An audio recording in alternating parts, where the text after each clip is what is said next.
ഷീജാവധം അധ്യായം 17. എനിക്കറിയില്ല സാറേ. ഇടയ്ക്ക് അവളെ കാണാൻ ഒരു പെൺകൊച്ചു വന്നിരുന്നു.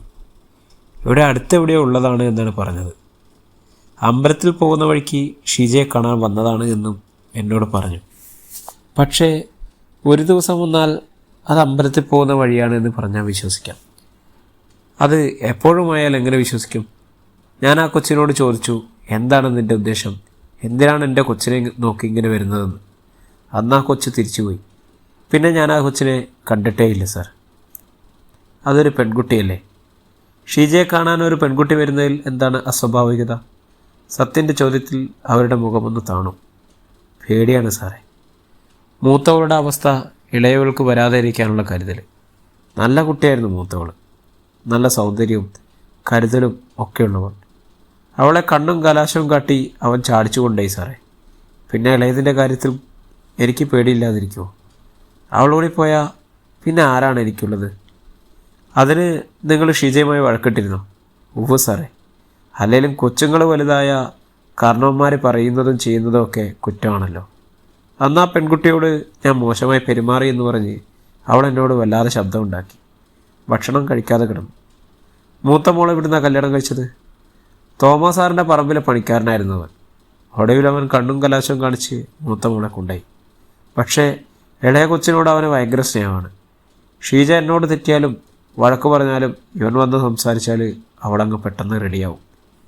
പിന്നെ എന്തിനാണ് മൂത്ത മോളെ അവൻ ഉപേക്ഷിച്ചത്? അവളൊരു വായാടിയാണ് സാറേ. അവനൊതുങ്ങുന്നതല്ല അവൾ.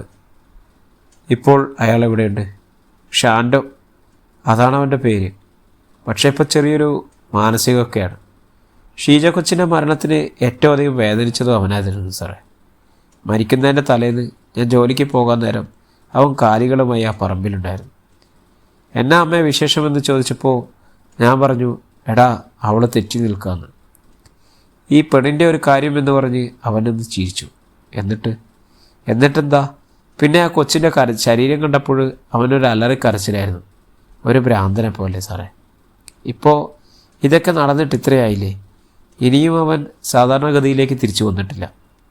സത്യൻ ദിലീപിനെ അരികിൽ വിളിച്ച് ചെവിയിൽ എന്തൊക്കെയോ രഹസ്യമായി സംസാരിച്ചു. ദിലീപ് സത്യന് സെലൂട്ട് നൽകി പുറത്തേക്ക് നടന്നു. മുറ്റത്തു നിന്നും പോലീസ് ജീപ്പ് പുറത്തേക്ക് പോകുന്നത് സത്യന് കാണാമായിരുന്നു. വീണ്ടും സത്യൻ ലക്ഷ്മിയുടെ മുന്നിൽ വന്നിരുന്നു.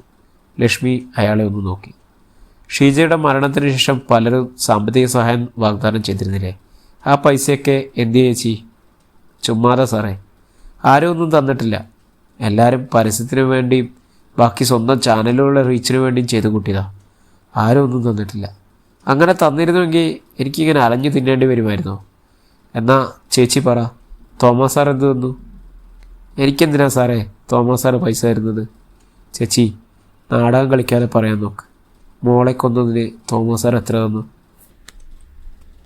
ഐശ്വര്യയുടെ ചോദ്യത്തിൽ അവരൊന്നും മിണ്ടാതെ ഇരുന്നു. അവളെ ഒന്ന് നോക്കുക പോലും ചെയ്തില്ല. എൻ്റെ മോളെ കൊന്നതിന് ഞാനെന്തിനാ സാറേ കൂട്ടു നിൽക്കുന്നത്? നിങ്ങൾക്കും അമ്മയും പെങ്ങന്മാരും ഒക്കെ ഇല്ലേ? സാറന്മാരെ, ശരിയാ, എനിക്ക് തെറ്റുപറ്റിപ്പോയി. ഇങ്ങോട്ട് കുടിയേറുമ്പോൾ ഷീമ മാത്രമേ ഞങ്ങൾക്കുണ്ടായിരുന്നുള്ളൂ. ഇവിടെ വന്നപ്പോൾ തോമസ് സാറിന് എന്നോട് തോന്നിയൊരു ഇഷ്ടം, അത് ഷീജയായിട്ട് ജനിക്കുകയായിരുന്നു. എനിക്കെന്തൊരാവശ്യം വരുമ്പോഴും അദ്ദേഹം പൈസയായിട്ട് എന്നെ സമാധാനിപ്പിക്കും. നാലാളു കാണേ എന്നെ ഒന്ന് ചേർത്ത് നിർത്താൻ അദ്ദേഹത്തിനാവില്ലല്ലോ. വലിയ പാർട്ടിക്കാരനല്ലേ. നല്ല രീതിയിലാണെങ്കിൽ MLA അല്ലെങ്കിൽ MP ആണ് എന്ന് അദ്ദേഹം ഇടയ്ക്ക് പറഞ്ഞിരുന്നു. ഷീജ എപ്പോഴെങ്കിലും തോമസ് സാറിൻ്റെ ജോലിക്ക് പോകുന്നതിൽ നിന്ന് വിലക്കിയിരുന്നു. അവൾക്ക് ഇഷ്ടമല്ലായിരുന്നു. അതെങ്ങനെയാ? എൻ്റെ കെട്ടിയോൻ്റെ സ്വഭാവമാണ് അവൾക്ക്. എല്ലാവരെയും സംശയം. ഇടയ്ക്ക് അവൾ വാങ്ങിയ ഒരു ഒളിക്യാമറ വച്ച് എന്നോട് പറയുക, നിങ്ങളെ ദൈവമല്ലേ തോമസ് സാറ്? അവരുടെ മക്കളൊക്കെ അവരുടെ മുഖംമൂടി അടിഞ്ഞു വീഴാൻ പോണി പോവാ. തള്ളേ, ഇല്ലേ ഞാനൊരു സംഖ്യ പറയും, അതെനിക്ക് കിട്ടണം എന്ന്. ഞാൻ കരുതിയത് ഇനി അവളുടെ അപ്പനെങ്ങാനും അവളോട് വല്ല വേണ്ടാതിനവും പറഞ്ഞു കൊടുത്തിട്ടുണ്ടാവും എന്നാണ്. അതിനിടയിൽ പിന്നെ കൊച്ച് വല്ലാത്തൊരു പേടിയോടാണ് കഴിഞ്ഞത്. ഒരു വാക്കത്തി എപ്പോഴും മൂർച്ചയാക്കി അവളുടെ കട്ടിലടിയിൽ വയ്ക്കുമായിരുന്നു. ഞാൻ വരാൻ വൈകിയാലും അവൾ ഇടയ്ക്ക് വിളിച്ചു നോക്കും. എന്താണ് അവളുടെ കയ്യിലുണ്ടായിരുന്ന തോമസ് സാറിൻ്റെയും മക്കളുടെയും പ്രതിച്ഛായ മങ്ങുന്ന തെളിവുകൾ എന്ന് പറഞ്ഞിരുന്നു? ഇല്ല സാറേ, പക്ഷെ അവൾ മരിക്കുന്നതിൻ്റെ ഒരാഴ്ച മുമ്പ് ഓഫീസിൽ പോകുന്നത് നിർത്തിയിരുന്നു സാറേ. ഈ ദിവസങ്ങളിൽ എപ്പോഴെങ്കിലും തോമസ് സാറോ മക്കളോ ആരെങ്കിലും നിങ്ങളെ വന്ന് കണ്ടിരുന്നോ? ഇല്ല സാറേ. ഐശ്വര്യ, അയൽവാസിയെ ഇങ്ങോട്ട് വിളിക്കി. അയാൾ ആ മുറിയിലേക്ക് കയറിയപ്പോൾ ചെറിയൊരു വിറയൽ അയാളെ ബാധിച്ചിരുന്നു. എന്താ സാറേ? ബാങ്ക് ഓഫ് ബറോഡയിൽ ഷീജ മരിച്ച് 2 ദിവസം കഴിഞ്ഞപ്പോൾ ഒരു 5 ലക്ഷം രൂപ നിങ്ങളുടെ അക്കൗണ്ടിൽ ഫിക്സഡ് ഡെപ്പോസിറ്റ് ആയിട്ടുണ്ട്. അതെവിടുന്ന് കിട്ടി?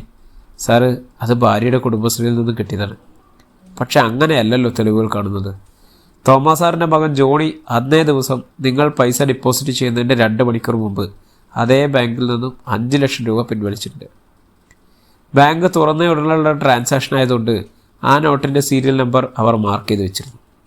തുടർന്ന് ബാങ്കിൽ താങ്കൾ ഫിക്സഡ് ഡെപ്പോസിറ്റ് ചെയ്തത് ഇതേ തുക, ഇതേ സീരിയൽ നമ്പർ. അപ്പോൾ പറ, എന്തിനുള്ള പ്രതിഫലമാണ് ഈ 5 ലക്ഷം? അവളെ എങ്ങനെയാണ് കൊന്നത്? ഇല്ല സാറേ, ഞാനൊന്നും ചെയ്തിട്ടില്ല. പിന്നെ എന്തിനാണോ ഈ ക്യാഷ് നിങ്ങൾക്ക് തന്നത്? സാർ, അത് ഞാനും ഭാര്യയും കൂടി മുറ്റത്ത് നിൽക്കുമ്പോഴാണ്. സാർ, അവർ എത്തിയിട്ടുണ്ട്. ഐശ്വര്യ ഇടയ്ക്ക് കയറി സത്യനോട് പറഞ്ഞു. ആ റൂമിലേക്ക് ഇരുത്താൻ പറയും. സത്യൻ ഐശ്വര്യയോട് പറഞ്ഞു.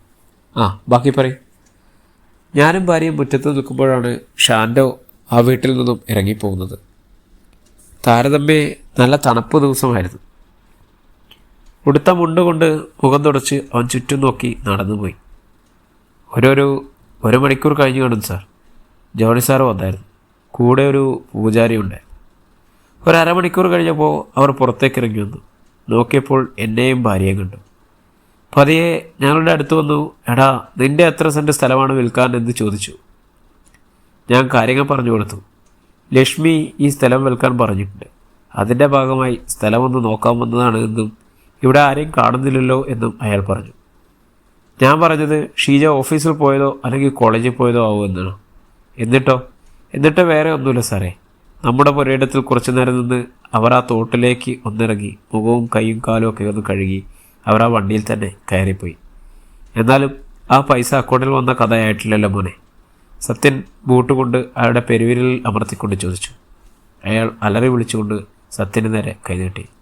സാറേ, വൈകുന്നേരം ആ തള്ള വന്ന് അലറി വിളിച്ചപ്പോഴാണ് ഞങ്ങൾ അറിയുന്നത്. അതിനിടയിൽ പോലീസ് ചോദ്യം ചെയ്യൽ ആരംഭിച്ചു. അപ്പോൾ ജോണി സാറിനെയും ഷിൻഡോയും അവിടെ കണ്ടത് പറയണ്ട എന്നും ഏകദേശം ഒരു ഊഹം വെച്ച് ഒരു രേഖാചിത്രം വരപ്പിക്കണം എന്നും ജോണി സാറ് പറഞ്ഞു. അതിനുവേണ്ടിയാണ് ആ പൈസ അക്കൗണ്ടിലിട്ട് തന്നത്. താനിവിടെ ഇരി. ഈ പറഞ്ഞ കഥയിൽ എന്തെങ്കിലും ഒരു മാറ്റം ഉണ്ടായാൽ പിന്നെ തൻ്റെ ശവടക്ക് ഞങ്ങൾ നടത്തും. സത്യൻ നേരെ അടുത്ത മുറിയിലേക്ക് നടന്നു. അവിടെ കേസന്വേഷണത്തിൻ്റെ ആരംഭഘട്ടത്തിൽ കാലികൾക്കൊപ്പം കണ്ട ഷാൻഡോ അവൻ സത്യനെ തുറച്ചു നോക്കി. ഷാൻഡോ, നിനക്ക് ഞങ്ങൾ ഒരു ഓസ്കാർ റെഡിയാക്കിയിട്ടുണ്ട്. അയാൾ ഒന്നും മനസ്സിലാവാത്തതുപോലെ സത്യനെ നോക്കി. പറ മോനെ, നീ എങ്ങനെയാണ് ഷീജയെ കൊന്നത്? കൊള്ളാം സാറേ. കട്ടോനെ കിട്ടിയില്ലെങ്കിലും കിട്ടിയവനെ കള്ളനാക്കുക. സാറിൻ്റെ ഐഡിയ കൊള്ളാം. നാവടക്കുന്നായേ, നിന്നെക്കുറിച്ച് എല്ലാ വിവരങ്ങളും ഞങ്ങൾക്ക് കിട്ടിയിട്ടുണ്ട്. ഷീജ മരിച്ച ദിവസം നിങ്ങൾ ഷീജയെ കണ്ടിരുന്നു സാറേ. എത്ര മണിക്ക്?